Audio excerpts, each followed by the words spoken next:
Hey guys, how's it going? It's me, Mr. Oliver here. I want to talk to you a little bit about Essay One. I know we're probably might be getting a little bit anxious. It's about time to start working on our essay, and I just wanted to kind of go over very minimally, just for a few minutes, about these questions and what to and what not to worry about.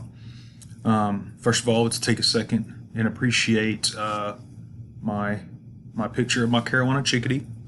Could be a black capped chickadee. It's hard to tell the two apart. As you know from my last video, I like to have pictures behind me at awkward angles. That angle's not as crazy as it looks. It's just the screen. So no, Mr. Oliver doesn't have paintings that are like all sideways. So how's that for a fun piece of info? All right, let's first take a look at your first essay question possibility. It's page 108, number 2. And let me read it to you real fast. To what extent is the major conflict in Oates' story external between Connie and Arnold, Connie and her family, Connie and her Malou? To what extent is it internal within Connie herself? Why might she act as she does at the story's end? What happens next, or does it matter?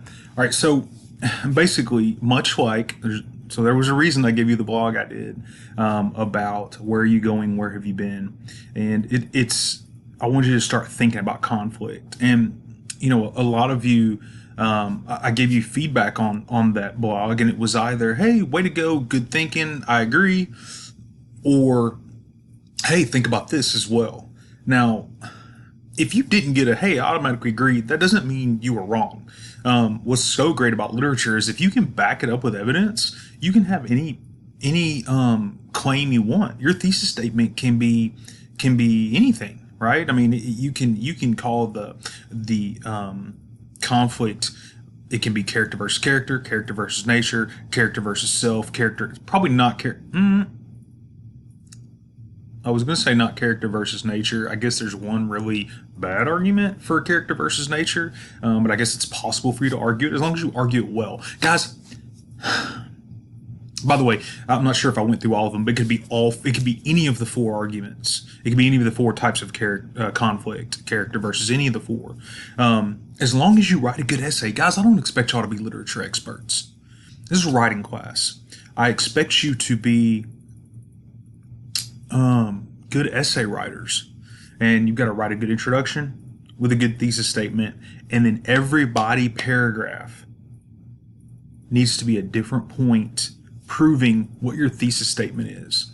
Now, there are usually 2 or 3 questions in each one of the questions in your book. Page 108, number 2, it has like 2 or 3 questions in there. Your thesis statement, you can.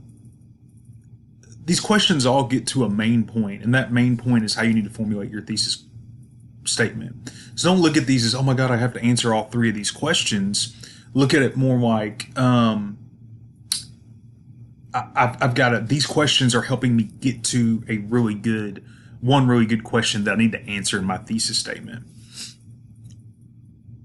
You want to make sure you use good evidence from the text. Guys, please, please, please read the instructions carefully for your essay assignment. That is so very important. They'll be on there. They'll be very clear. Read them, read them, read them. If your essay's not long enough, if you don't have the correct amount of, if you don't have a citation in each body paragraph, those are reasons for you to get a 0 on your paper. As far as citations, it won't necessarily be a 0 if you miss one citation, one body paragraph, but it's going to hurt bad. It's going to be a lot of points off. If your paper's not long enough, you're getting a 0. Bottom line. I don't like to give length requirements. I have to because so many people haven't quite figured out how much detail they need to give, and that length requirement helps them. So I give it to help out. But guys, if nothing else, I'm going to help you learn to follow instructions. If you don't get anything else out of this class than that, then I'll feel successful. You will get a 0 if your essay is not long enough. Be very clear. And if you have a bunch of extra spaces in your paper, guys, I know how this works. If your paper's not quite long enough, you can't think of anything else to write, you just put an extra space above the title or something. If the format's not right and the paper's not long enough, or sorry, if the paper's just long enough and the format's not right, and I go fix that format and it makes the paper shorter, it's a 0. So be sure you're getting the format right. There's not a bunch of extra spaces. If you have questions about that, I mean, I've given you a sample essay, so it should be very clear. But if you have questions about that kind of thing, guys, reach out to me and let me know. I don't want to give anybody a 0. I don't want to, and that's why I'm telling you this up front. I don't want any of you to get a 0. But I will put my head down and I'll shed a tear for you, and I will give you that 0 real fast if you don't follow instructions. So please, if you have any questions up to that point, or if it's last minute, you got one more day to write the paper and it's due tomorrow, and it's like, in the afternoon, and you're just like, oh my gosh, I can't think of anything else to write. That's why you shoot me a text. That's why you give me a call. So I can help you figure out what kind of things you need to write. Because a lot of times it's like, hey, you just go back and add one piece of detail. What did you write in your, first body paragraph? Oh, you could say more about this. And then you've got 1 or 2 extra sentences and you've got your length requirement. The length should not be the reason you add or take away things in your paper. The goal was not to write a length requirement. The goal was to get to a length requirement. The goal was to write a really good paper.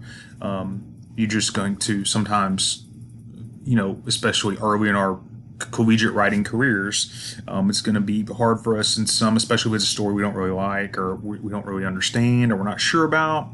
This is our first essay in this class. We're going to be really nervous about things. There's going to be certain levels of anxiety, I understand, but man, you just got to do the work. Write a paper that's way over the length requirement that's not that great. And let me give you some feedback so you can make the next one greater.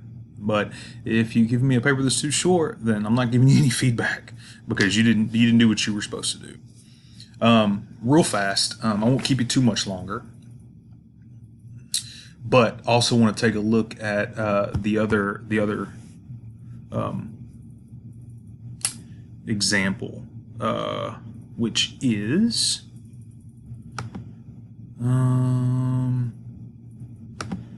was it? Let me see real fast. Yeah, page 233, number 1. And it says, what difference would it make if the mark on Georgiana's cheek were shaped like a fish, a heart, or an irregular oval? Why and when does the mark appear redder or more visible or faint? If the birthmark is explicitly a symbol of imperfection, what kinds of imperfection does it represent? So basically, it's just asking about symbolism.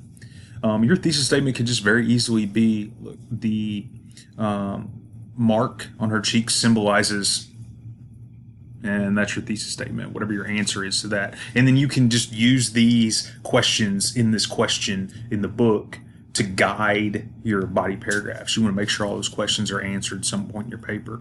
Guys, just remember, when it all comes down to it, it's an essay. Every body paragraph needs to be a reason that you believe. You're trying to convince me of your thesis statement. Pretend like I don't agree with you, but I'm open to agreeing with you. So your job is to persuade me. So you give your thesis statement, paragraph 1 or body paragraph 1 is, hey, here's a reason you should believe me. Here's a reason based on this evidence from the text that you should believe me about this. It's simple. It's not easy, but it's simple. Gosh, there was one more thing.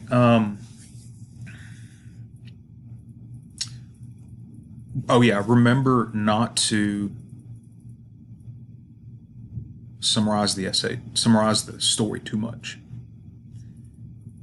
You only want to use the story or evidence from the text, and for your evidence in each body paragraph, I'd use quotes. It's just a more specific way. You can paraphrase if you want. Be sure you cite it. Anytime you use something from the book, anytime you use something that didn't come straight from here, you have to cite it. Guys, there's no reason to use anything outside this book and outside of your head and outside of your Word document for this paper. Again, I don't expect you to be experts, but don't be looking stuff up on the internet. I'm telling you, I will catch it. You'll get a 0 for plagiarism. Just tell me what you think. Just answer this question in essay form. It's all you're doing. Do the work. Don't take any shortcuts. Don't look anything up in literatureNotes.com or any of that stuff. I'm telling you.